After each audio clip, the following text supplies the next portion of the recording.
Film kali ini menceritakan tentang kisah sejarah jatuhnya Konstantinopel yang merupakan pusat dunia barat, sekaligus pertahanan Kristen terhadap Islam, atau yang saat ini kita tahu adalah kota Istanbul, Turki, dari kekaisaran tentara salib yang berhasil direbut kembali oleh pasukan Ottoman pada tanggal 29 Mei tahun 1453, setelah 53 hari dikepung oleh pasukan Mehmed II atau yang lebih dikenal dengan nama Muhammad Al-Fatih.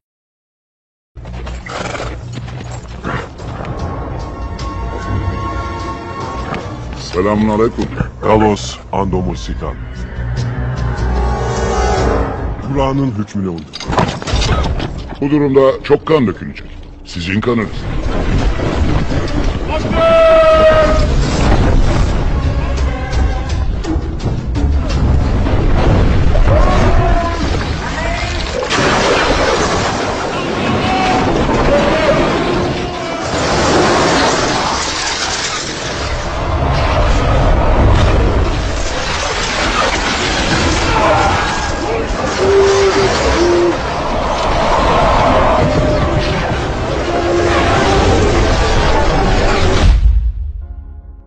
Yang mana saat itu Konstantinopel memang merupakan benteng terkuat di dunia, sehingga bisa dikatakan mustahil untuk semua kerajaan manapun yang bisa membobolnya, walaupun film ini penuh dengan kontroversi. Lantas bagaimana kelanjutan kisahnya? Langsung saja simak alur cerita film yang berjudul Battle of Empire Fatih 1453.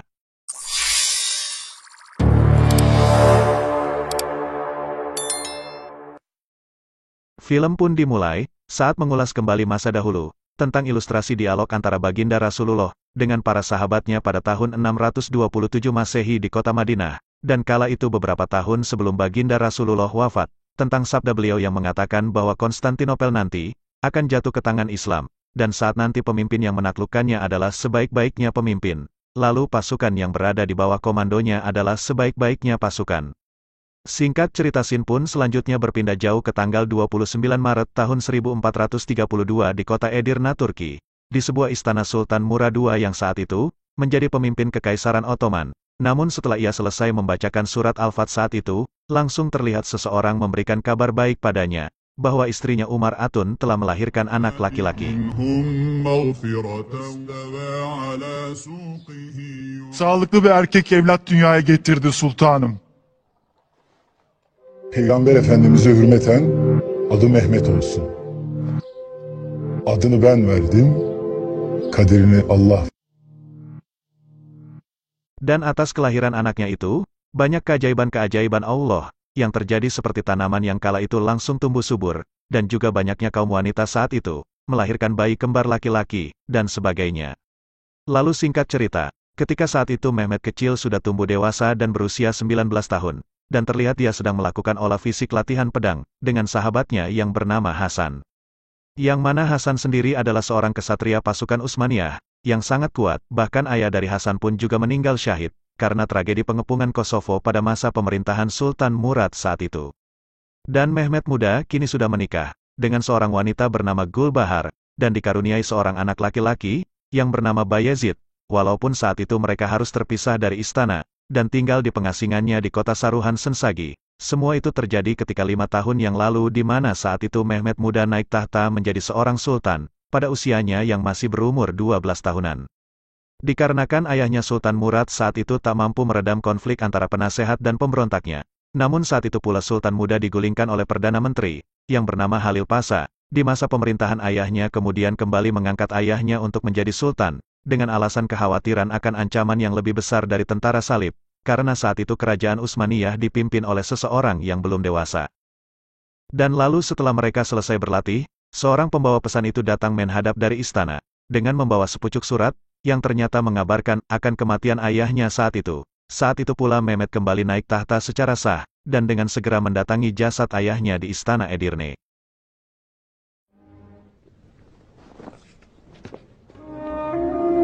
Şehirleri fetheden Di depan jasad ayahnya, Sultan Mehmet pun mencurahkan segala isi hatinya, dan kecintaannya terhadap sang ayah yang selama hidupnya tak pernah memperhatikannya.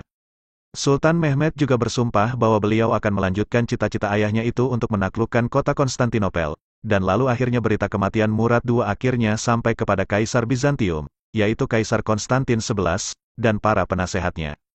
Menyebutnya kabar itu dengan gembira, akan tetapi salah satu penasihat yang bernama Adipati Notaras itu malah sebaliknya. Dia merasakan kekhawatiran karena Sultan Mehmed diketahui adalah seorang sultan muda yang cerdas. Beliau mempelajari ilmu ketentaraan, ilmu perang, teknik, sains, matematika, dan menguasai beberapa bahasa. Semua itu hanya demi cita-citanya untuk menaklukkan kota Konstantinopel, dan berita kematian itu, Sultan Murad II ternyata juga sampai di Vatikan, Raja Paus dan kerajaan Kristen Roma lainnya. olduğundan hiç şüpheniz olmasın. Sultan Mehmet babasını yarım bıraktı. Bunun için gerekirse baskı yapmalıyız.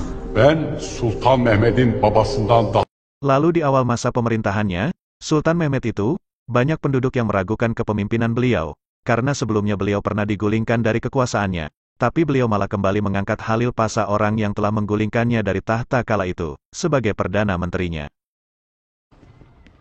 Makamınıza yaraşır bir şekilde yanımda durunuz. ne yaptıysak devletimiz içinde. O zamanlar çok gençtiniz sultanım. Şahabettin Zanos ve Saruca vezirlerinden olacak. Seni başvezirim yapıyorum. Hari demi hari pun berlalu, dan pada saat beliau sedang mengadakan rapat dengan para penasehatnya, datanglah utusan dari Kaisar Konstantin XI. Dia mengirimkan surat perdamaian dan menunjukkan seakan memperkeruh suasana dengan cara meninggikan Pangeran Orhan, yaitu salah satu pangeran di Kesultanan Utsmani yang saat itu dijadikan sandra di Konstantinopel, dan selama itu pula Sultan Mehmed harus membayar upeti yang lebih mahal dari sebelumnya menjadi naik sebanyak 300.000 koin. Dan setelah membacanya, Sultan Mehmed itu pun berjanji akan membalas surat tersebut dan menerima perjanjian damai saat itu. Dan beliau juga menyuruh Halil Pasha untuk mengirimkan surat perjanjian damai itu kepada Raja Hungaria, Polandia, dan menjelaskan semua itu adalah salah satu strateginya sebagai langkah awal untuk misi penaklukan Konstantinopel, supaya beliau Sultan Mehmed itu bisa fokus menyerang Konstantinopel tanpa bermusuhan dengan kerajaan Kristen yang lain. Çekilebilirsiniz. Emriniz olur sultanım. Dan lalu pada suatu malam kala itu, Sultan Mehmed itu pun bermimpi bertemu dengan kakek moyangnya yang bernama Utsman, yang mana Utsman sendiri. Dalam mimpi tersebut kakek moyangnya itu berpesan, bahwa Sultan Mehmedlah yang akan membuat Kekaisaran Ottoman menjadi kerajaan besar, serta Sultan Mehmedlah yang menjadi pemimpinnya, yang sudah diramalkan Rasulullah untuk bisa menaklukkan kota Konstantinopel dari kerajaan salib.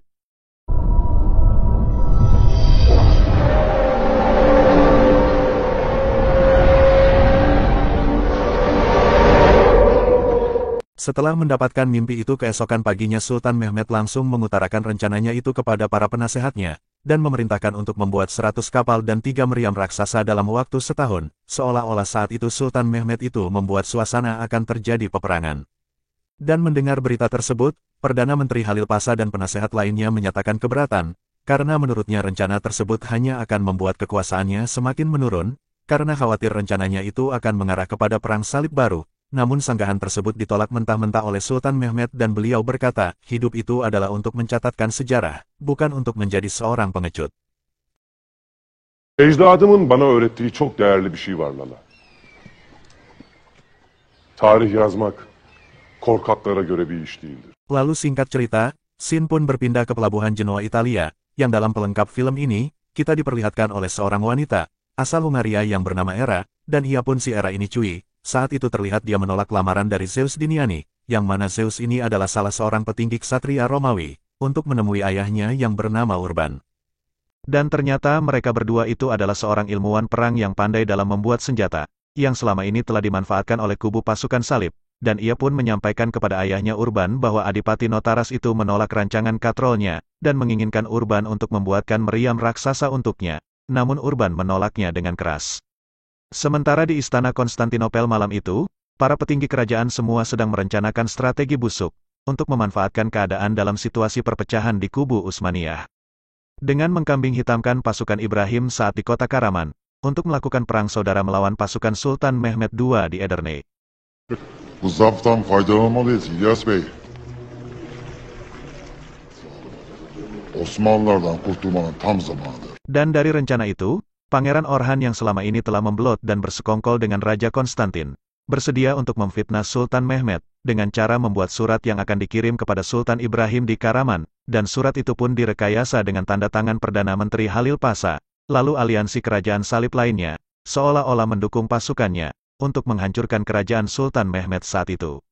Namun strategi busuk tersebut berhasil diketahui oleh seorang pelayan kerajaan, yang memang selama ini menjadi mata-mata dari Sultan Mehmed, dan dia pun berhasil menyampaikan informasi penting tersebut kepada Hasan Kesatria kerajaan Sultan Mehmed saat itu.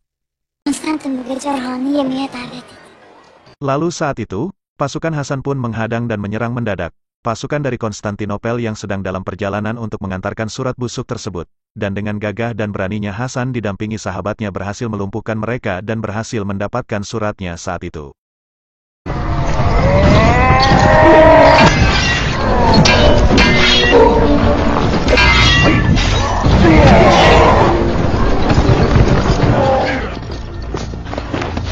Dan kemudian, dengan segera ia pun bergegas pergi untuk memberikan surat busuk tersebut kepada Sultan Mehmed saat itu. Dan dari sana pula, akhirnya Sultan Mehmed itu tahu dan langsung terlihat geram seketika, karena orang dalamnya selama ini ternyata mau mengkhianatinya secara halus, untuk bisa menggulingkannya. Dan dari kejadian itu, akhirnya Sultan Ibrahim dari Kahraman itu pun langsung membatalkan rencana untuk menyerang dan melawan Sultan Mehmed kala itu, karena mereka Sultan Ibrahim maksudnya telah mengetahui surat persekongkolan itu ternyata telah berhasil direbut oleh pihak kerajaan Sultan Mehmed.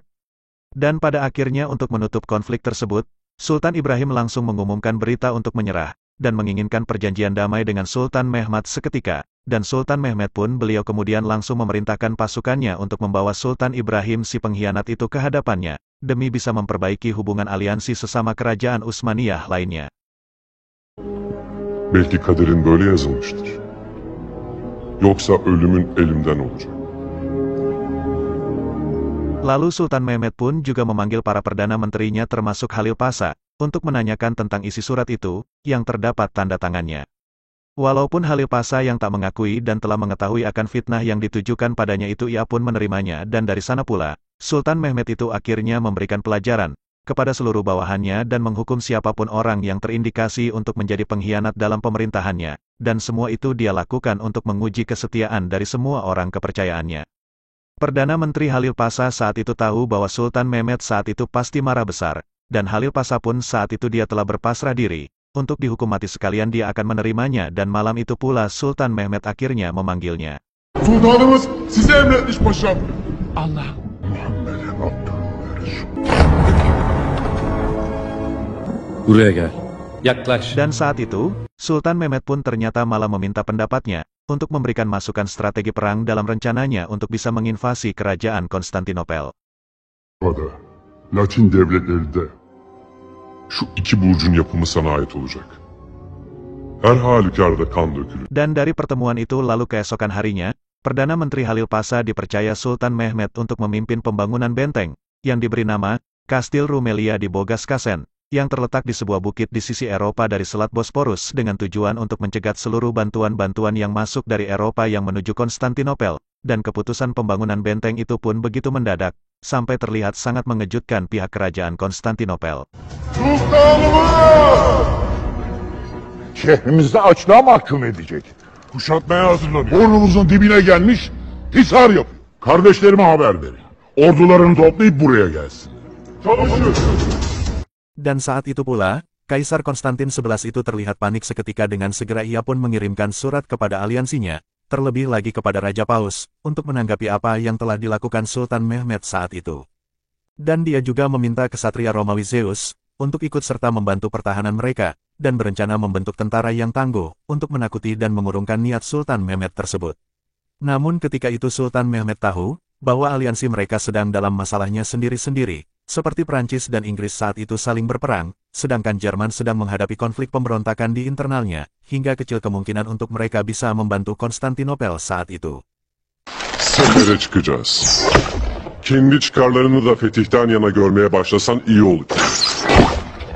Dan kondisi mereka pun saat itu sangatlah tertekan, dan tak ada pilihan lainnya, kecuali menggabungkan gereja-gereja agama ortodok terhadap Katolik saat itu. Dan walaupun semua rakyat Konstantinopel saat itu digabungkan, yang beragama Kristen Ortodok saat itu, sangat keberatan dan kecewa atas keputusan kaisarnya, yang dengan semena-mena menjual agama demi keangkuhan ambisinya. Geçmişte bize yaptıklarını unuttunuz mu? Her halükarda Konstantin'e bir haberci ol. İmanımızı elimizden almaya çalışıyorlar. Deccale karşı tek yumruk olmamızın zamanı geldi. Dinimizi Papa'nın emrine teslim etmeyeceğiz. Dan selain itu, Kaisar Konstantin itu akhirnya memaksa dan memerintahkan Adipati Notaris untuk menyuruh Urban si peneliti senjata itu untuk membuatkannya meriam raksasa demi pertahanan kerajaannya, namun Urban saat itu menolaknya, lalu dia pun diancam untuk dibunuh kalau tidak mau menuruti permintaan Raja Salib itu. Dan akhirnya pada saat mereka mau merencanakan pembunuhan ilmuwan senjata itu, Urban itu pun berhasil diselamatkan oleh Hasan. Hadi kızım acele et.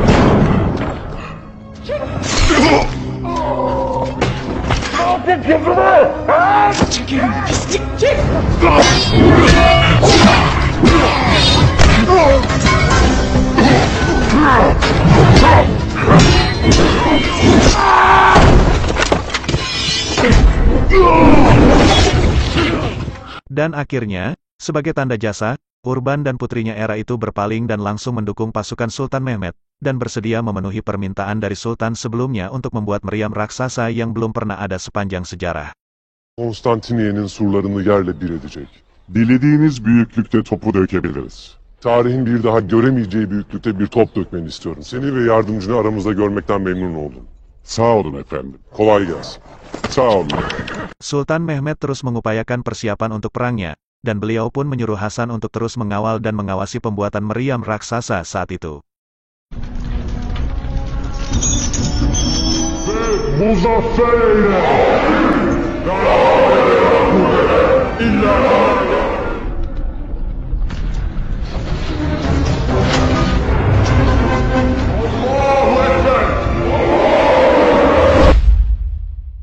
Dan setelah semua perlengkapan itu sudah siap, Sultan Mehmet pun dengan cerdiknya, saat itu dengan segera mengatur strategi perangnya, termasuk dengan berkunjung dan mengirimkan hadiah kepada Kaisar Hungaria dan kerajaan Kristen lainnya yang berdekatan dengan Konstantinopel, demi perjanjian adanya perjanjian damai, dengan tujuan supaya tidak ikut campur dan berpotensi untuk bisa bersekutu dengan Konstantinopel. Onlar istiyor diye duracak değiliz ya. Bakın, durmamız için flama sallıyorlar. Batırın!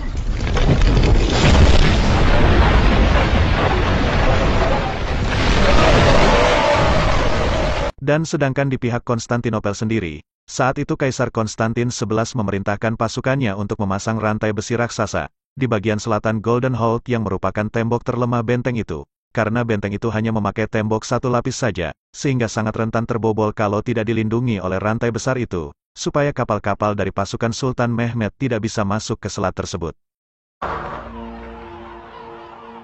Sevgili Giovanni Longo di Justiniani. Papa Hazretlerine minnettarım. Dan sebelum berangkat ke medan perang, Sultan Mehmet menulis surat dan meminta restu pada istri dan anaknya, demi impian dan janji meneruskan cita-cita leluhurnya. Yang mana kita diperlihatkan dan ikut merasakan adegan yang sangat haru, saat pertama kalinya Sultan Mehmet memanggil anaknya bayi, untuk memeluknya, karena selama ini kejadian itu merupakan hal yang dilarang Sultan Mehmet yang selalu teringat akan masa kecilnya yang dikucilkan oleh mendiang ayahnya sendiri, dan itu sangat membuatnya sakit hati. Gel oğlum.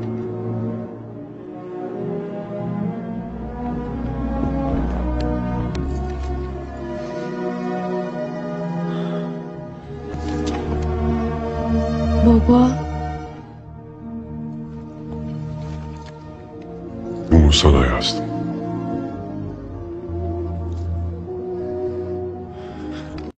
Dan rencana invasi pun saat itu telah siap, dan akhirnya meriam-meriam raksasa pun langsung dibawa ke medan pertempuran dengan menggunakan tenaga sapi dan manusia, dan pengepungan pertama yang dilakukan oleh Sultan Mehmet saat itu, adalah pada hari Jumat tanggal 6 April tahun 1453 Masehi, dengan membawa 250.000 pasukan perang. Allahu Ekber!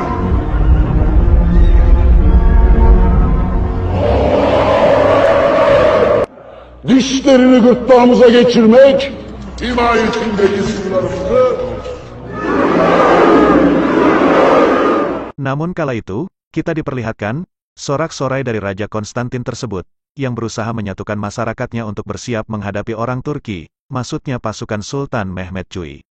Lalu di sisi yang lain, dengan semangat menyusun strategi, Sultan Mehmet saat itu, berusaha membagi pasukannya itu supaya bisa mengepung benteng tersebut, dari berbagai arah, sedangkan angkatan lautnya, kala itu dipaksa oleh Sultan Mehmet tersebut, supaya bisa masuk ke Teluk Golden Horn. Sınırlarını tutacaksın. Emredersiniz sultanım. Şövalye Justinien. Emredin efendim. Hasan, sen usta askerlerimin başında olacaksın. O kapıdan tek bir Türk'ün geçmesine izin vermeyeceğim. Dan di tanggal 6 April tahun 1453, Sultan Mehmet saat itu, sebelum melakukan penyerangan Sultan Mehmet pun memberikan dua pilihan kepada Kaisar Konstantin XI, antara menyerahkan kota Konstantinopel dengan jalan damai, atau dengan cara berperang dengan pertumpahan darah. Bu durumda çoktan dökülecek. Sizin kanınız. Biz yarım kalanı tam etmeye geldik. Namun, dengan angkuhnya Kaisar Konstantin XI itu memilih jalan perang, hingga akhirnya peperangan pun tak terhindarkan.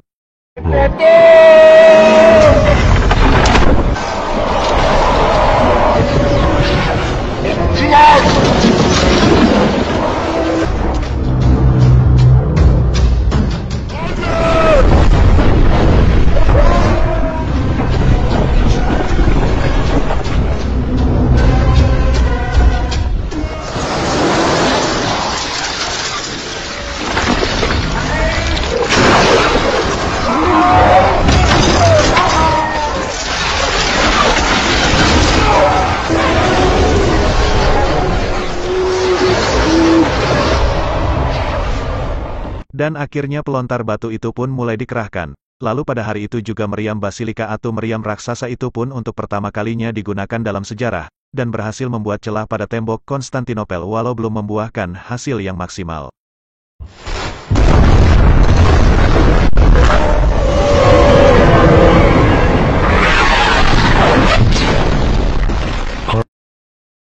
Karena meriam itu hanya bisa ditembakkan jika dalam keadaan dingin, jadi membuatnya hanya bisa menembak antara 5-7 kalian dalam sehari, sehingga dalam celah waktu yang lama itu, pasukan Konstantinopel pun telah berhasil menutup kembali celah benteng tersebut.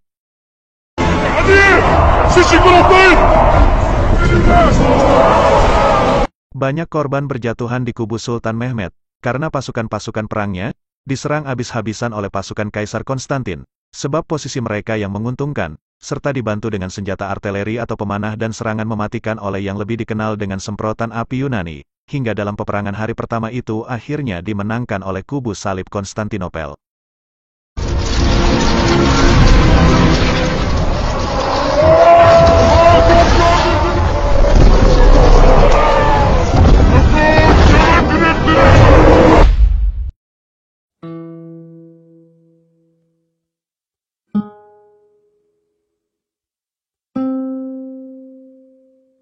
Mereka berpesta pora, karena tahu bahwa bentengnya yang megah itu mustahil untuk ditembus oleh musuh, dan dalam waktu gencatan senjata itu 5 hari setelah penyerangan pertama, Sultan Mehmet memerintahkan kepala penggali yang bernama Mustafa itu, untuk membuat terowongan bawah tanah secepat mungkin, demi bisa menembus benteng megah itu. Namun hal tersebut diketahui oleh pasukan Konstantinopel, dan menyebabkan beberapa orang penggali saat itu akhirnya mati syahid.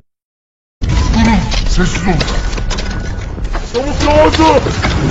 Çabuk. Buldular bizi. Daha hızlı kazın. Boşuna ölmüş olmayacağız.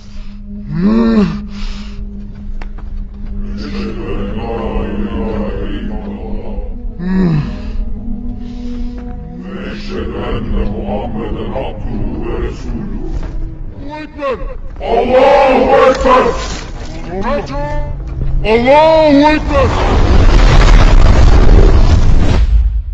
Dan setelah 12 hari penyerangan pertama itu, Sultan Mehmet II itu akhirnya memanggil Hasan bersama pasukan kavalerinya, untuk melakukan serangan kedua di malam hari. Namun serangan ini juga gagal lagi, karena mereka harus berhadapan dengan pasukan Justiniani di garis depan. Helix atau menara berjalan pembawa infanteri itu habis dihancurkan oleh pasukan Justiniani, dan hampir saja membuat Hasan tewas dalam serangan ini.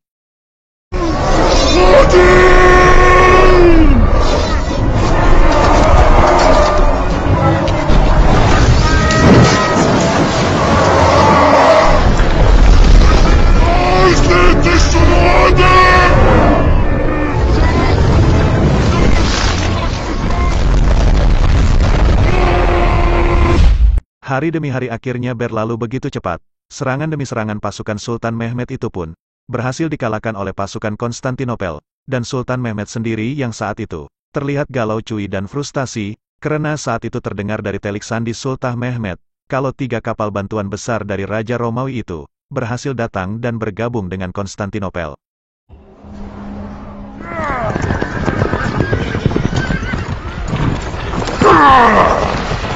Durdurun şu gemileri! Batırın! Batırın! Durdurun! Sultanım! Durun artık! Namun Sultan Mehmed, ia tetap bertahan di arena peperangan, dan lebih memilih menyendiri di dalam tendanya selama berhari-hari. Itu semua yang membuat pasukannya dibuat bingung, dan mulai tak mempunyai semangat tempur lagi, hingga akhirnya di tengah rasa frustasi itu, datanglah seorang guru spiritualnya yang bernama Syekh Agung Samsetin. Asker perişan, çok huzursuz. Otağında mı? Evet, Akşemseddin Hazretleri.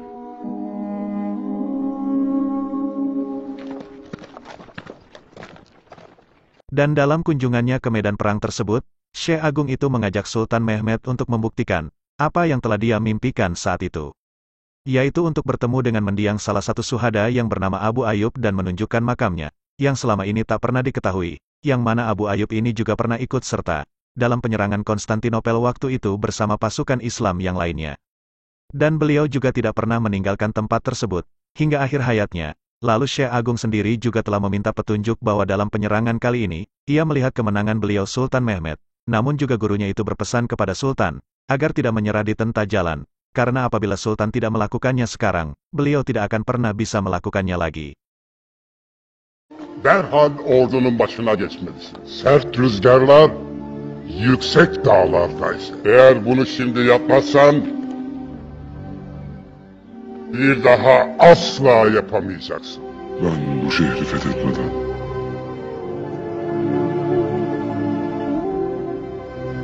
dönmeyeceğim baba. Dan setelah pertemuan spiritualnya itu, Sultan Mehmed pun terus berzikir kepada Allah untuk mencari petunjuk supaya bisa menenangkan hatinya. Dan lalu seketika, beliau menemukan semacam ilham strategi terbaru, yang sangat luar biasa yang belum terpikirkan olehnya, dan pada malam hari itu, Sultan Mehmed pun langsung memerintahkan pasukannya, untuk segera menyeret kapalnya itu melewati jalan darat, dan melalui pegunungan serta hutan, untuk bisa sampai ke Teluk Golden Horn.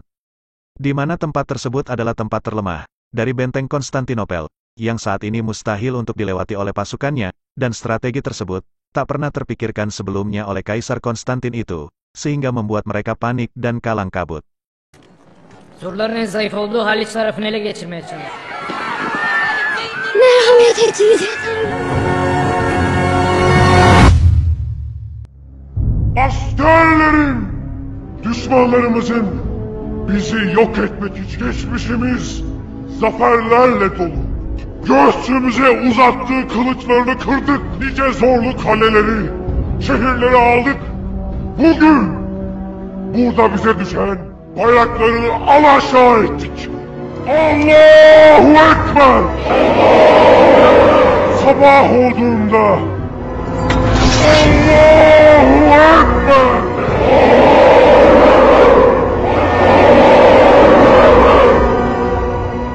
Dan setelah pagi tiba, tepat di hari Selasa tanggal 29 Mei tahun 1453 itu, Sultan Mehmed melakukan salat duha, berjamaah dengan semua pasukannya yang dipimpin sendiri oleh beliau. Allahu Ekber! Esselamu Aleyküm ve Rahmetullah! Esselamu Aleyküm ve Rahmetullah! Dan singkat cerita waktu itu, ledakan bawah tanah yang menghancurkan pondasi benteng Konstantinopel, itulah penanda bahwa perang besar akan dimulai.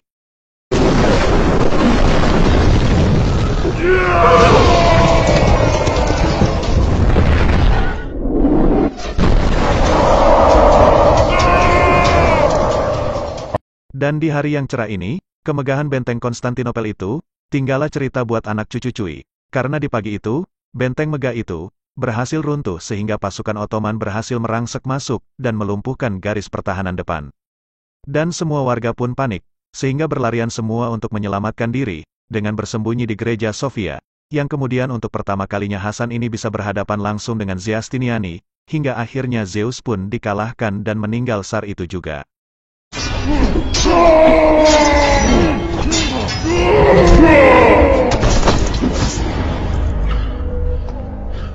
Lalu sementara dalam situasi darurat saat itu, petinggi kerajaan Adipati Notaras itu menyuruh Kaisar Wisantium Konstantin XI itu, untuk melarikan diri dari istana. Namun semua itu ditolak oleh Kaisar, yang memilih untuk ikut bertempur walaupun akhirnya dia meninggal dalam peperangan besar itu. Dan pada akhirnya, di akhir film kita diperlihatkan, saat Hasan mencoba mengibarkan bendera Utsmania di atas benteng Konstantinopel itu, untuk mendeklarasikan bahwa benteng telah berhasil direbut, dia pun terpana hingga akhirnya Hasan berhasil menancapkan bendera itu, walaupun dia harus meninggal menjadi syuhada. Lalu akhirnya, Sultan Mehmed II bersama pasukannya itu, telah berhasil merebut kembali Konstantinopel, yang telah lama dikuasai oleh Bizantium, dan Sultan Muhammad Al-Fatih, yang saat itu masih berusia 21 tahun, itu akhirnya memasuki Konstantinopel, dan turun dari kudanya untuk melakukan sujud syukur. Dan setelahnya, kota Konstantinopel telah resmi menjadi bagian daerah kekuasaan dari Kerajaan Utsmania, dan dalam keberhasilannya itu, beliau tak membunuh orang-orang Kristen yang tersisa, melainkan merangkulnya untuk diberikan hak hidup berdampingan dan diberikan kebebasan untuk memeluk agama sesuai dengan kepercayaannya, dan Assalamualaikum warahmatullahi wabarakatuh. Film ini pun akhirnya tamat.